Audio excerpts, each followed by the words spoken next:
I'm about to do something most financial advisors would call completely insane.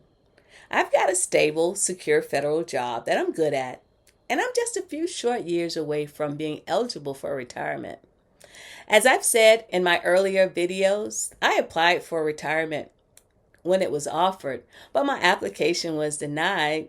So now the conventional wisdom, the easy path, is to just keep my head down, coast across the finish line, and collect my pension in 3 to 4 years. But I'm not doing that. Instead, I'm actually out here looking for a new job. I'm planning to leave this comfortable spot for something new, probably more demanding, right here at the very end of my federal career. And no, it's not just some type of late life crisis. It's a calculated move that I know will lead to a much wealthier retirement. A retirement that isn't just comfortable, but one that could let me live abroad in a place like Mauritius, Portugal, or even Italy.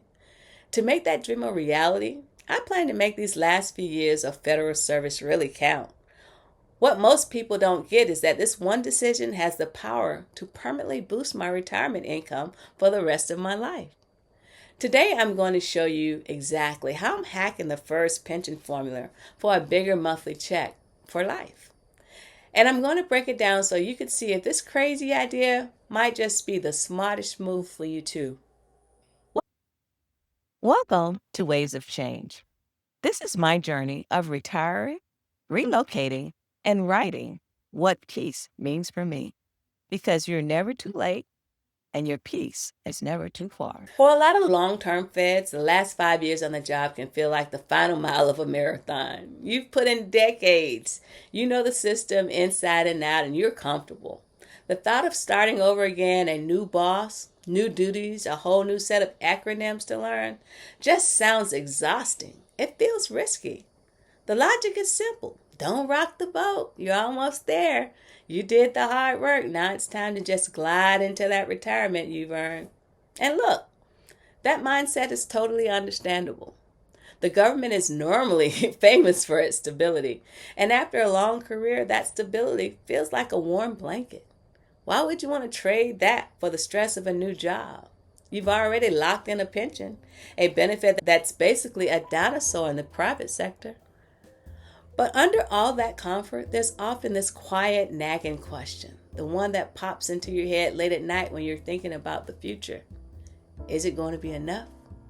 Will my first pension, Social Security, and TSP account be enough to really live the life I've been dreaming about? Enough to travel, spoil the grandkids, handle a medical surprise, and just live without constantly worrying about money for the next 30 or 40 years? If we're being brutally honest with ourselves, for many of us, the answer is maybe, or it's going to be tight. And so we start thinking about cutting back, downsizing our dreams to fit the income we expect. We just accept it as a fixed number we can't change. But what if it isn't? What if one of the biggest factors in your retirement calculations wasn't set in stone at all? What if you could fundamentally change it right now when it matters the most? That's the thought that snapped me out of my comfortable rut and set me on this new path. To really get this strategy, you have to understand the engine driving our first retirement, the first pension formula. Now I know as soon as I said government formula, the eyes started glazing and rolling. But I promise this is way simpler than it sounds. And knowing this is the key that unlocked everything for me. Think of it as a simple math problem with 3 parts. Your high 3 salary times your years of service times a pension multiplier. That's it. So let's hit each one. First, your years of service. Super straightforward. It's how many years you've worked for the government. The longer you work, the bigger the check. Late in your career, this number is pretty much locked in. Sure, you could work another 2 to 3 years to budget up, but you can't magically add a decade. Second, the pension multiplier. For most feds, this number is 1%. So for every year you work, you earn 1% of your high 3 salary in pension money. Just hang on to that for a thought because we're going to come back to that. There's a secret way to boost it that really puts this strategy on steroids. And third, the most important piece of the puzzle for us today, your high 3 average salary. This is the magic ingredient. Your high 3 is the average of your high salary over any 36 consecutive months of your career. Let me say that again. Any 36 consecutive months. For most of us, this naturally ends up being our last 3 years because of promotions and step increases. This includes your base salary and, more importantly, locality pay. It doesn't include stuff like overtime or bonuses. So here's the aha moment. The government doesn't care when you earn the highest salary, only what that number is.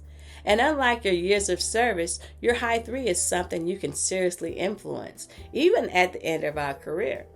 This isn't just about waiting for your next little step increases, although I love my step increase. This is about strategically building a brand new, much higher high 3 average that your pension will be based on forever. This is where my crazy job hunt turns into what I call my brilliant financial move. The whole point of changing jobs late in the game is to intentionally create a new, much higher 36-month earning period, completely replacing my old high 3 with a much bigger number.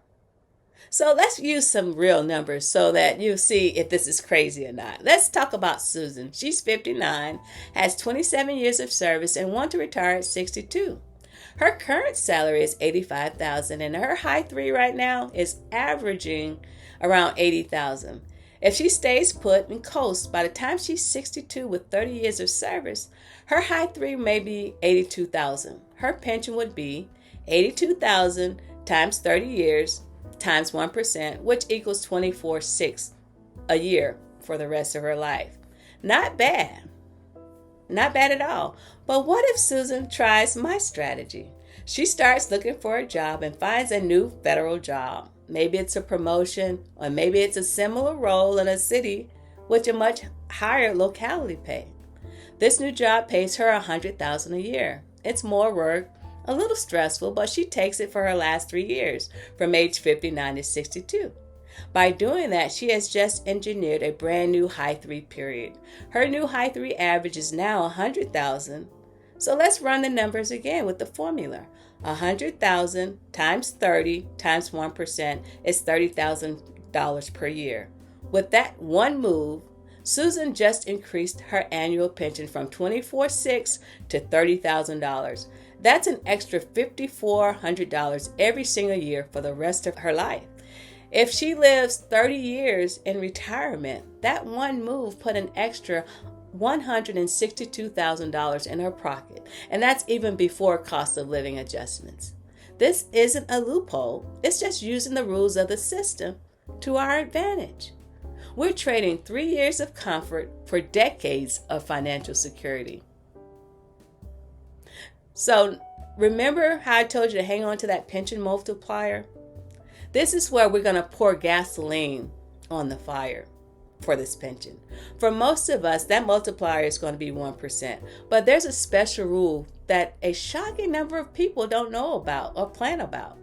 If you retire at age 62 or older with at least 20 years of service, your pension multiplier permanently jumps from 1% to 1.1%. I know, it doesn't sound like a huge leap, but it's a permanent 10% raise on your retirement pension. It's one of the simplest, most powerful ways to boost your retirement, and it works perfectly with our high 3 strategy. So let's go back to Susan for a moment. She hopped jobs and got her high 3 to $100,000. She retired at 62 with 30 years of service. Because she hit that 62 and 20 milestone, she gets the 1.1% multiplier. So let's run the numbers one last time with the supercharged bonus. The supercharged formula, $100,000 times 30 times the 1.1% equals $33,000 per year. Look at that. Her pension is now $33,000 a year for the rest of her life, not including the cost of living increases. By combining the job hop strategy with the 1.1% bonus, her annual pension is $8,400 higher than if she just coasted. That's a 34% increase in her lifetime pension, all engineered in her final 3 years. Now, that's the definition of working smarter, not just longer. A new, more challenging job might be the very thing that motivates her to stick it out until 62 to grab this incredible permanent 10% raise. And that's what I'm trying to do. If this breakdown just gave you an aha moment, do me a favor and hit that like button so that other federal employees can find this video. And make sure you subscribe and hit that bell for more deep dives into how you can maximize your federal benefits. This stuff is powerful, and my goal is to make sure every Fed understands just how much control they have over their own future. Now I really want to hear from you. Have you ever thought about doing this? Does it sound crazy or does it sound brilliant? Let me know. Drop your thoughts or any other questions you have in the comments. I'm really interested in what you all have to say. And if you want to see how this plays out in real time, be sure to subscribe, because I'll be taking you along on me on my job search for a high 3 salary. So why am I hopping at the end of my federal career? Because it's not a gamble. It's an investment. It's trading a few years of being the comfortable senior person for decades of genuine long-term security. It's about taking active control of the numbers that will define my retirement. Listen, this path isn't for everybody. You all know we are still in an era of bewilderment with federal jobs, and I know this won't be easy.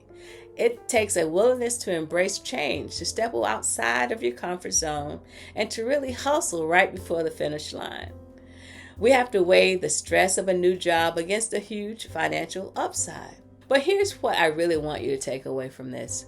Your retirement number isn't just something that happens to you. It's something you can actively design.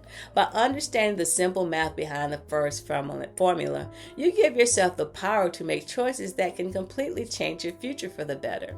So stick around and root for me to see where this job search lands me. And in the meantime, don't just coast to your retirement. Sprint through the finish line. Run your own numbers and go design the retirement you've worked so hard for. Hey y'all, I'm Vanessa and this is Waves of Change. Thank you so much for joining me today. And remember, you're never too late and your peace is never too far. Bye now.